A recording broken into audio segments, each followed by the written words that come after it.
start this slideshow.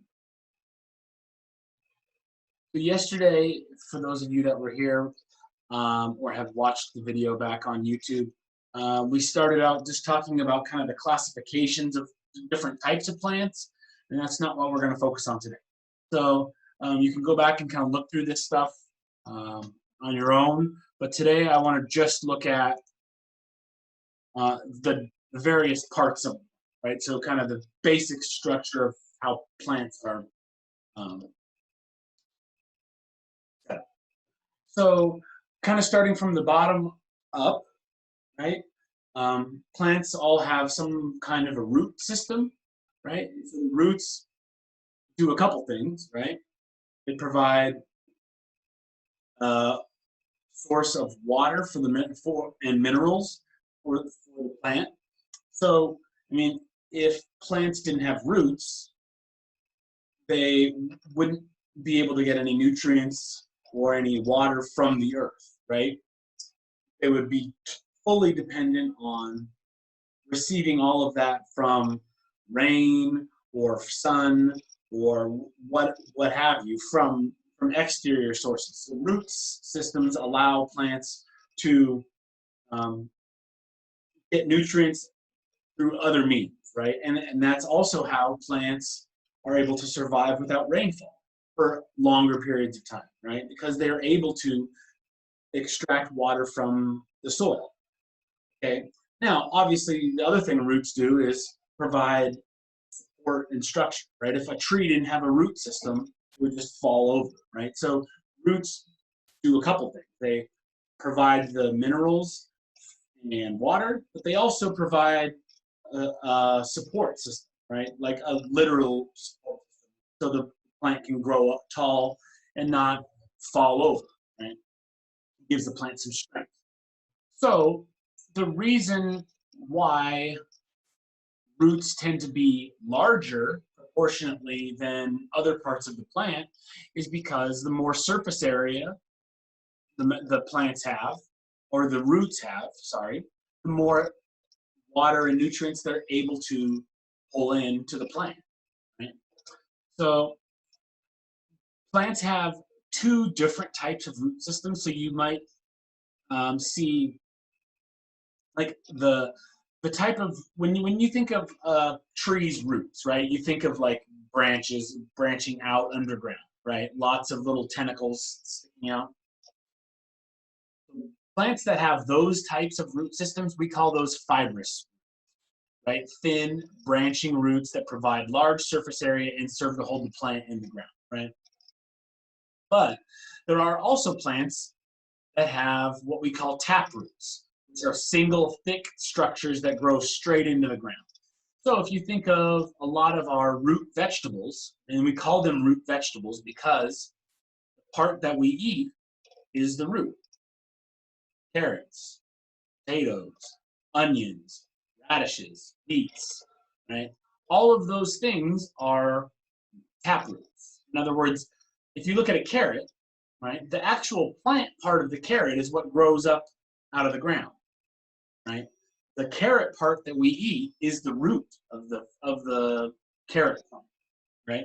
And so that would be referred to as a tap root. That carrot is just one single thick structure that grows straight into the ground. Okay? But even though those two things seem quite a bit different, right? Tap roots versus fibrous roots, their function is still identical. In other words, they're still serving the same purpose as it relates to the plant, right? They're there to provide water and minerals and support. Okay? So that's the root system. That's pretty straightforward. So as we go up above ground, right, next we have the stem. So root comes up and kind of stops at ground level, and then from there, plants have a stem that comes up. So again, plants require stems for structural reasons also, but they also provide a transport for those minerals and for that water from the roots to go somewhere, right?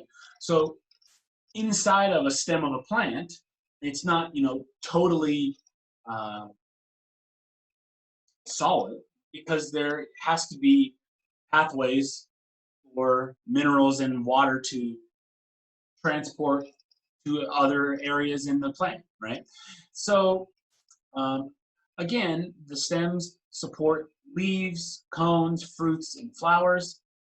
We have woody stems and herbaceous stems. So like when you think of the difference between the stem of a flower, right, and the stem of a tree, those are two very different things, right? The tree is essentially wooden. The stem part of a tree is what we would call wood, right? Whereas the stem of a flower it's green, it's hollow if you were to cut it open, right? It's not wooden.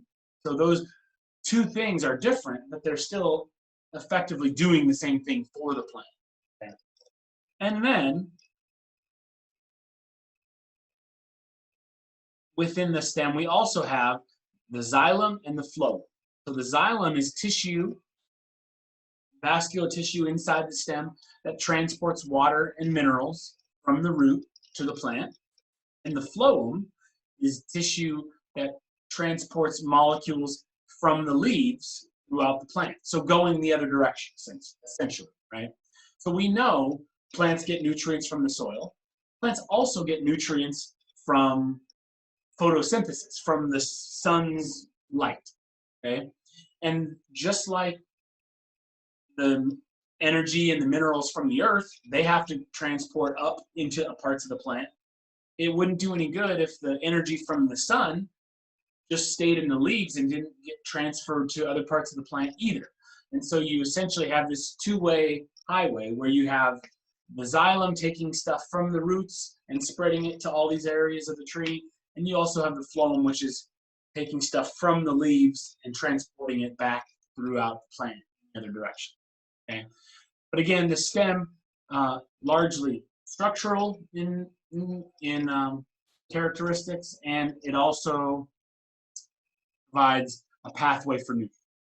Okay? So if we just keep kind of moving up the tree or up the plant, right? The last few parts that I'm going to talk about before we look at photosynthesis and talk just a little bit about that are the leaves, the flowers, and the seeds. Okay, so plants have leaves. We are very aware of that. And again, their main function is to capture any energy from sunlight. So there's a reason why plants' leaves are typically flat and broad. Again, of course, all plant leaves look different, but generally speaking, plants have flat leaves and they're somewhat broad. That's because it doesn't make sense for the leaves to be wasting some of their volume or their mass not exposed to the sun, right?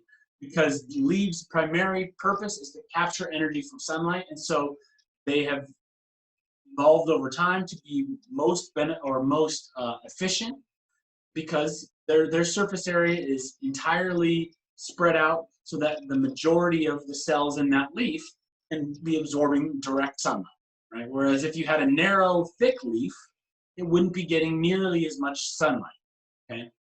And then the leaves also make molecules and exchange gases with the environment. And so that factors into the last thing we'll talk about, which is the relationship between photosynthesis and cellular respiration. If you don't understand those terms yet, that's fine. We're going to get there. So again, leaves typically flat and broad, capturing sunlight, and they're typically green, right? And they're green because of the chloroplasts in the cells of the plant leaf.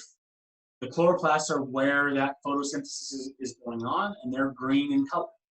So that's the reason why they're green, and the reason why when plant leaves die on deciduous trees, they lose their green pigment because they're no longer generating energy until they die and come back the next year.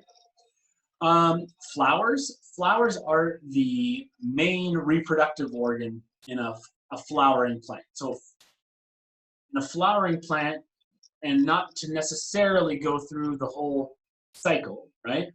But the flower is where the pollen is concentrated, which is then, transported to other areas, and then that is the way that flowering plants can spread and reproduce in other areas.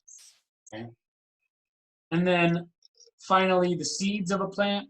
I think that makes sense what a seed does, right? Develops from a fertilized egg and contains some kind of embryo that then grows into a new plant. And we talked a little bit about seeds yesterday.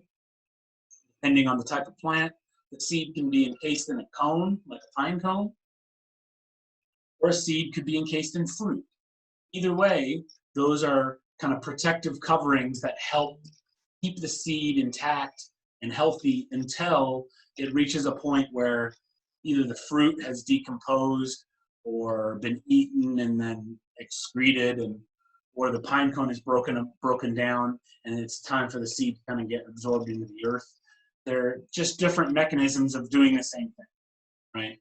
So you can kind of see in this life cycle over here, we start with a seed, it grows into a plant.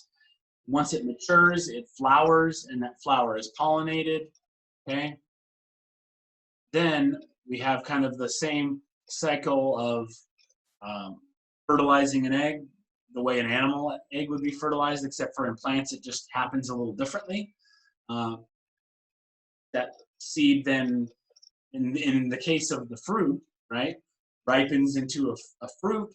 That fruit then falls, and once it's absorbed into the earth, grows and starts the cycle all over again. Okay? So again, not something you need to have, a perfect idea of, but just the general different pieces of a plant and what they do. Okay, and that's it. So with that, let's talk about photosynthesis more specifically. So you've heard me talk about it. I'm sure you've probably at least heard the word photosynthesis before, so you're kind of familiar with the word itself, maybe not necessarily what it does. But photosynthesis is simply the process by which plants capture light energy from the sun and then transfer that into chemical energy. So basically, the way an animal gets energy from food, plants get energy from sunlight. Okay? So during this process, a plant can use the energy of sunlight to break down carbon dioxide and water and reassemble it into sugar and oxygen. Okay, so down here, this is the basic formula of photosynthesis. What's going on chemically, right? And bear with me while I kind of walk us through these different pieces. And if this seems kind of confusing and sciencey, you'll see why I'm bothering going through this in just a second. Okay? So photosynthesis requires two things. Well, three, if you count sun's energy. There needs to be carbon dioxide present, and there needs to be water present, right? So without either of those two things, plants cannot live. Photosynthesis can't happen, okay? Once those two things are in place, the carbon dioxide and the water, then the last key ingredient is that sun's energy. So when plants have carbon dioxide, which is present in the air, and they have water, which is present in the air, and water vapor or rain, or they're getting water from their root systems.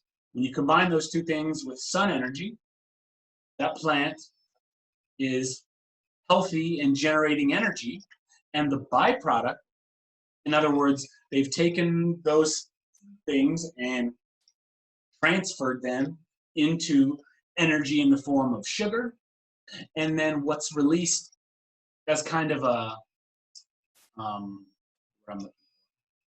byproduct or an indirect result of that, because if you remember from when we talked about chemistry, chemical equations always have the same amount of molecules or things in the reactants, in other words, the stuff you start with, as they do in the products. And so what you end up with is you take carbon dioxide and water, and the photosynthesis shuffles it around and produces sugar, which which is C6H12O6, but it also produces this extra oxygen.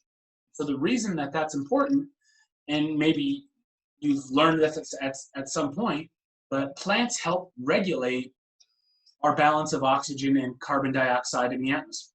Right?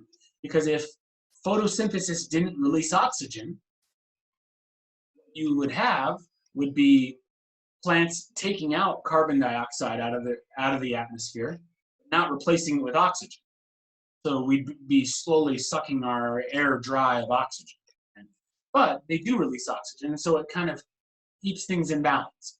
Now, skipping ahead a little bit, or just actually one slide. So the last thing I'm going to talk about before we look at some questions. Cellular respiration is the exact opposite of that cycle. So photosynthesis is kind of this cycle. Cellular respiration is the other end of it. So while plants can make their own energy with photosynthesis, animals have to convert energy from other living things, right? We can't lay out in the sun and absorb the sun's energy and all of a sudden we're not hungry, right? We need food to survive. Same with all animals. And that has to do with this idea of cellular respiration. We can't create our own energy, so we need to take energy from other sources. So plants and animals release energy stored in the molecules of food through cellular respiration. When we eat food, this process of cellular respiration is going on, right?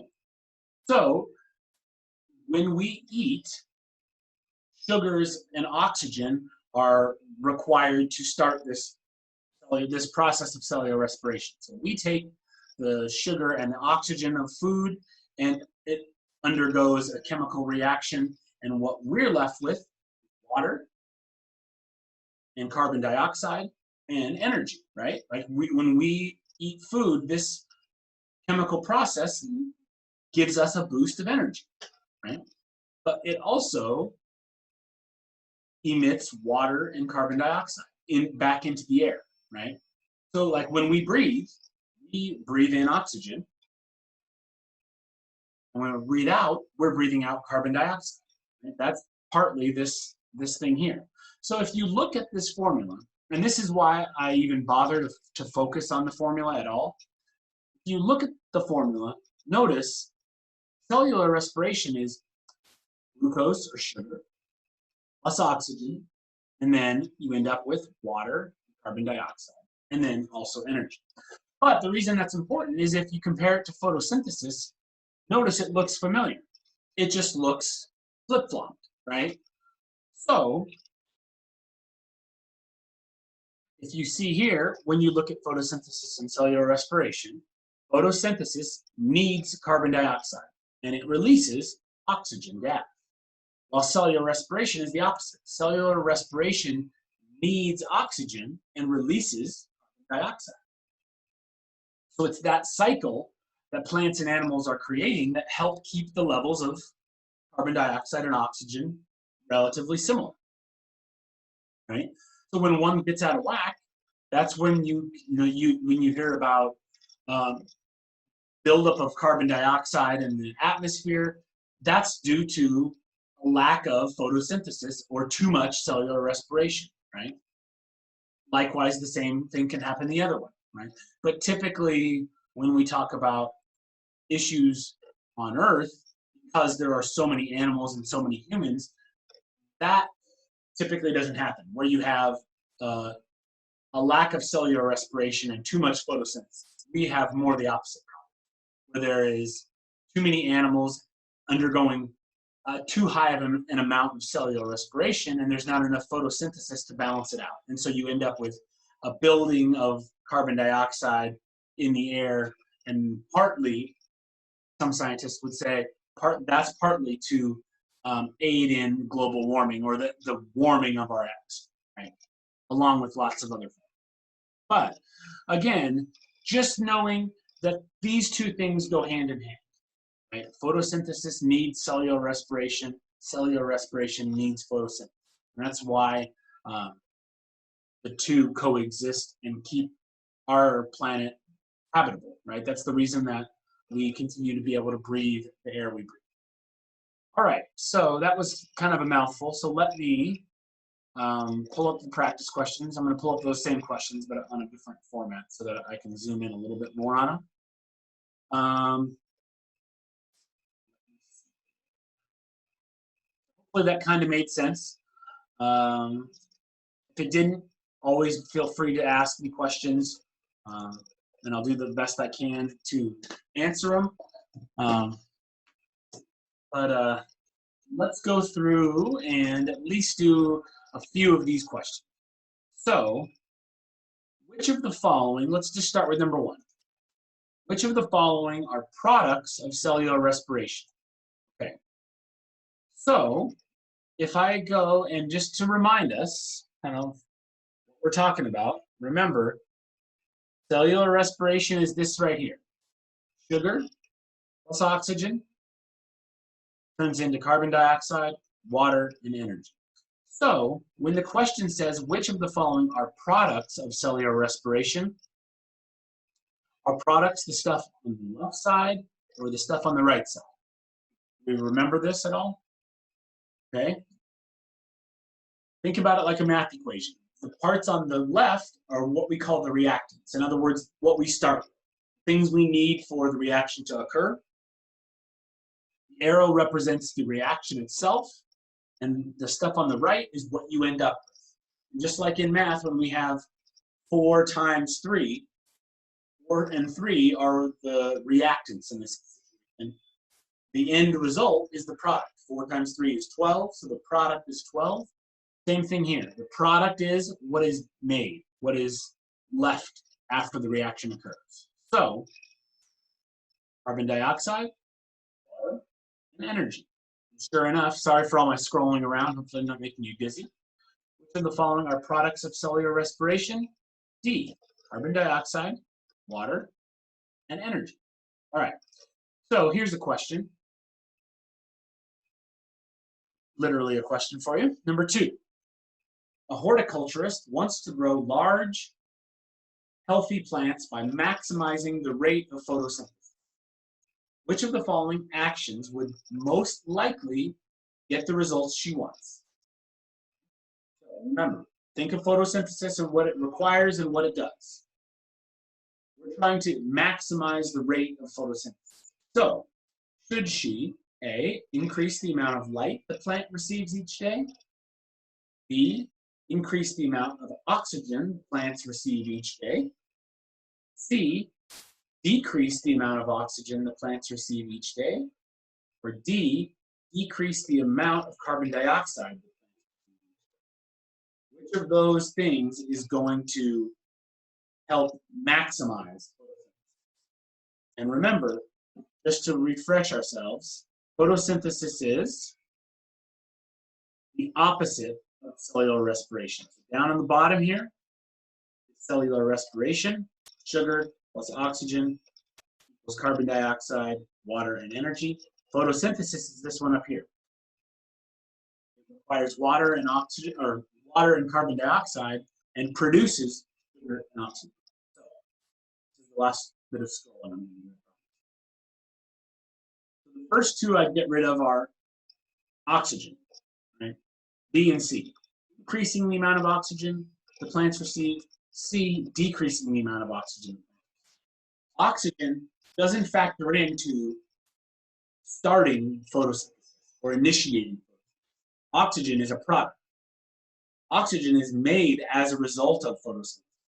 But increasing or decreasing the amount of oxygen a plant gets isn't going to impact the rate of photosynthesis at all. So it's either going to be A or it's going to be D. Increasing the amount of light or decreasing the amount of carbon dioxide. Remember, to undergo photosynthesis, you need to have carbon dioxide and water. And then ultimately you need the light energy. So decreasing the amount of carbon dioxide, which is something the plant needs in order to undergo photosynthesis, decreasing that carbon dioxide is going to lower the rate of photosynthesis, not raise it. The only one that makes any sense is A, increasing the amount of light the plants receive each day. Okay? Does that make sense? Let's do numbers 3 and 4, and then we will stop. So number 3 here is carbon dioxide is one of the quote-unquote greenhouse gases that help keep Earth warm by trapping radiated heat in the atmosphere. Global warming is thought to be caused in part by increased amounts of carbon dioxide in the atmosphere. Okay? Which of the following would help reduce the level of carbon dioxide in the atmosphere and thus perhaps slow the global warming trend? Okay. Notice some of the words they use here, right? It's just talking about theory. Thought to be, perhaps, right? So they're just saying that it is thought that carbon dioxide in increased amounts can lead to the warming of the Earth's atmosphere. And so, reversing that logic, possibly lowering levels of carbon dioxide might slow that warming trend. That's what this question is saying. So it's saying, which of these 4 things would help lower carbon dioxide input, or carbon dioxide being emitted into the air? A, increasing the population of domestic animals. B, increasing the number of green plants. C, increasing the harvest of trees. Or D, increasing the amount of glucose in our food. All right, so remember, we're trying to limit carbon dioxide. Carbon dioxide is what's needed for photosynthesis, but what is put out by cellular respiration. In other words, animals emit carbon dioxide, plants absorb it. Okay, so if we want to lower carbon dioxide, the first 2 I'd throw out: A, increasing the population of domestic animals. If we have more animals, more cellular respiration is going on, which means more carbon dioxide is being emitted. So that's doing the opposite. So A is not a good option. The other one would be D, increasing the amount of glucose in our food. If we add more sugar to our food, that's not going to do anything other than probably make us more unhealthy than we already are. And ultimately, it might speed up cellular respiration also, because it's part of what's required to start that process. And so if you're increasing the amount of glucose, then you're potentially emitting more carbon dioxide also. A and D don't make sense. So is it A, increasing the number of green plants, or C, increasing the harvest of trees? Remember, trees are absorbing carbon dioxide, so we want more of them to lower carbon dioxide. So we don't want to harvest trees, we want to increase the number of green plants. B would be the right answer. All right, so it's time for us to stop. So I was going to do number 4, but it's not a particularly thrilling question anyway, and that's more than enough for the day. Hopefully that was helpful and made some sense. Tomorrow we'll keep powering on through life science and see how far we get tomorrow. So that's all I've got for you. Hopefully have a good rest of your day, and I will see everyone back tomorrow for more class. Okay, bye everybody.